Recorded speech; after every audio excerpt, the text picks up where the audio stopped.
बिजली चोर वो पकड़ते हैं, चरगोजे वो उगाते हैं, प्लॉट्स वो बेचते हैं। अभी हमें तो अभी पता चला कि पता नहीं कितने कारोबार हैं जो वो करते हैं।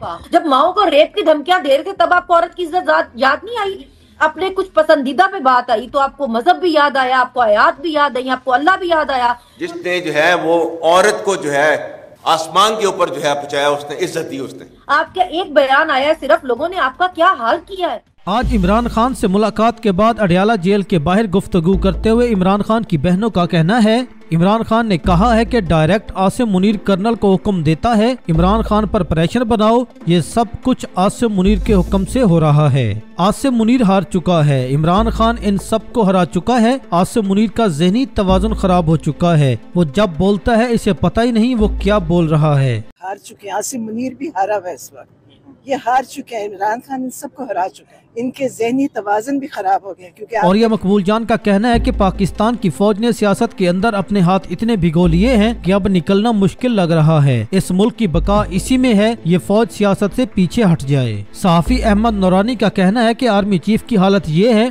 कि वो कोई एक फिक्रा नहीं बोल सकते, वो सिर्फ हाफिज साहब बनकर बैठे हुए हैं और रावलपिंडी में अपने ताल्लुकात को इस्तवार करके साजिशें करके पॉलिटिकल राब्ते रखकर इस ओहदे तक पहुँचे हैं। आसिम मुनीर पाकिस्तान का बुज़दिल तरीन फौजी जर्नल साबित हुआ है। ये शुरू दिन से कमजोर तरीन टारगेट्स पर और घटिया तरीन पहलू देखकर हमला करता है। किसी से पार्टी छुड़वानी हो तो उसकी बेटी उठा लो, किसी को प्रेशराइज करना है तो उसका घर तोड़ दो। जब हर तरफ से जलील होने लगो तो इमरान खान को कैद तन्हाई में डाल दो। ऐसी घटिया और कमीनी हरकत शायद ही तारीख में इतनी ज्यादा ताकत रखने वाले किसी भी जर्नल, डिक्टेटर या आमिर ने की होंगी। मरियम नवाज और आर्मी चीफ साहब ये तस्वीरें पीछा नहीं छोड़ेंगी आपका। जिसने भी ये तस्वीरें लगाने का हुक्म दिया है उसने मरियम नवाज को जनरल रानी जैसी हसीनाओं की सफ में खड़ा कर दिया है, जो किसी बड़े आदमी के साथ तस्वीरें खिंचवाकर बाकी सारी हसीनाओं को जलाया करती थी। अगर खुद मरियम ने ये ख्वाहिश जाहिर की है तो इनका दिल तो बहुत खुश होगा, वो आज फिर एक बंदूक वाले की नजरों में समा गई हैं। मगर ऐसी ख्वाहिश एक नाचने या गाने वाली तो कर सकती है, मगर ये तो 14 करोड़ अवाम की लीडर बनती हैं। क्या वो इन 14 करोड़ कीड़े मकोड़ों को बताएंगी वो किस मिशन पर हैं? ये जो इन पर ललचा ललचा कर मुस्कुरा कर नजरें डाल रहे हैं और वो शर्मा रही हैं, ये तो कुछ दिन या महीनों में रिटायर होकर मुल्क से फरार हो जाएंगे। तो मोहतरमा फिर आपकी तरफ कौन देखेगा? एक फौजी कप्तान को तो आपने इस्तेमाल करके घर से निकाल दिया है, बेचारा कमजोर था, कंबल उठाकर चला गया, और अब आप नानी होकर एक जनरल से शर्मा रही हैं। वो नहीं तो इनके वालिद साहब ही अपने खानदान की इज्जत का भरम रख ले और पूछ ही ले, बेटी ये क्या हो रहा है?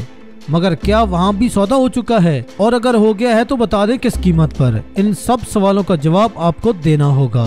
कल मोहित पीरजादा ने इस तस्वीर पर तबसरा करते हुए कहा था कि आसिम मुनीर के साथ मरियम नवाज की जो तस्वीरें आई हैं उनसे लगता है कि एक लड़की की नई नई मंगनी हुई है और वो अपने मंगेतर को देखकर शर्मा रही हैं। मोहित पीरजादा के इन कमेंट्स पर पालतू साफियों और टाउट्स की जानिब से शदीद तनकीद की जा रही है। अगर आप मरियम नवाज और आसिम मुनीर की तस्वीरें देखें तो ये हकीकत पर मबनी तज्जिया है, लेकिन वो तमाम टाउट्स जो इद्दत केस और औरतों को सड़कों पर घसीटे जाने पर खामोश थे, उन्हें अचानक आसिम मुनीर की तरह मरियम की हुर्मत की तकलीफ क्यों हो रही है? हालांकि इसमें कोई गैर इखलाकी बात नहीं है। पाकिस्तान में तो लड़का भी शर्माए तो इसको यही कहा जाता है, क्यों नई दुल्हन की तरह शर्मा रहे हो, यानी ये मुहावरा बोला जाता है, इसमें कोई गैर इखलाकी बात नहीं है। पजीराई, नमूदो नुमाइश, भड़के मारना, तकरीरें करना ये डिक्टेटरों का शौक होता है। शुमाली कोरिया से लेकर लीबिया तक हर अमरियत ज़दा मुल्क डिक्टेटर के मुजस्मों से भरा पड़ा है। आसिम मुनीर की बदकिस्मती है कि बहुत ज्यादा ख्वाहिश रखने के बावजूद ना कौम से खिताब कर पाता है, ना ही सामने निकल सकता है। जब भी कभी गलती से बोलता है अवाम इसे इतना जलील करते हैं कि बेचारे का सारा एतमाद बढ़ जाता है। फिर वो महीनों तैयारी करता है, तकरीर को रट्टे मारता है, अवाम में आता है, लेकिन अवाम इसका हशर फिर नशर कर देते हैं। इस दफा जिस जिल्लत का सामना हुआ है शायद सारी जिंदगी तकरीर न कर पाता, मगर डिक्टेटरों के चमचे दरबारी इसे सब अच्छा है सर और वाह वाह की रिपोर्ट ही देते हैं। खवातीन के बारे में बयान को लेकर सनम जावेद ने आर्मी चीफ की मट्टी पलीत कर दी है। जब आप वजीर आजम के हिस्से के बाकी सारे काम कर रहे हैं तो लेटर क्यों नहीं पढ़ सकते? सनम जावेद का मजीद कहना था, आप एक सुपर सलार हैं, आपने जवाब देना है हमारी बातों का। जब माओ को रेप की धमकियां दे रहे थे तब आपको औरत की इज्जत साथ याद नहीं आई? जब आप पंजाब में लोगों के घरों में घुसे आपको कोई खुदा की याद नहीं आई? मगर जब अपने ऊपर और अपने पसंदीदा पर बात आई तो आपको मजहब भी याद आया और आयत भी याद आ गई। आप ये बताएं कि इस मुल्क में आपको सिर्फ एक औरत की इज्जत मुकद्दम है, बाकी खवातीन की क्यों नहीं है? आज आप कहां खड़े हैं, आपका एक बयान आया, लोगों ने आपका क्या हाल किया है। आप किसी एक जमात के सुपर सलार नहीं हैं, आप पाकिस्तान के सुपर सलार हैं। जब आप वजीर आजम के हिस्से के बाकी सारे काम कर रहे हैं तो लेटर पढ़ने में क्या मौत है। ताजिरों से वो मिलते हैं, सरमायाकारों से वो मिलते हैं, स्टूडेंट से वो मिलते हैं, गैर मुल्की दौरे वो करते हैं, बाहर से चंदा वगैरह या इमदाद वगैरह वो मांगते हैं, जो भी हेल्प मांगते हैं, बिजली चोर वो पकड़ते हैं, चरगोजे वो उगाते हैं, प्लॉट वो बेचते हैं। हमें तो अभी पता चला कि पता नहीं कितने कारोबार हैं जो वो करते हैं। जो सनम जावेद ने आर्मी चीफ के साथ किया है, एक इसने आदिल राजा गैंग को चपेड़े कराई हैं, दूसरा आर्मी चीफ साहब की सारी तुरमखानी फूं फां करा के रख दी है। सारे शिकवे इस औरत ने धो डाले। जनरल रानी ने तकब्बुर और रऊनत में एक बार कहा था Imran Khan done and dusted, लेकिन अल्लाह को कुछ और मंजूर था। इस औरत ने अल्लाह की मदद से इस रऊनत को खाक में मिला दिया है। मरियम नवाज, इसके वालिद, इसके सारे खानदान समेत पूरी पार्टी को धूल चटा दी। सिर्फ 17 सीटें ही जीत सके।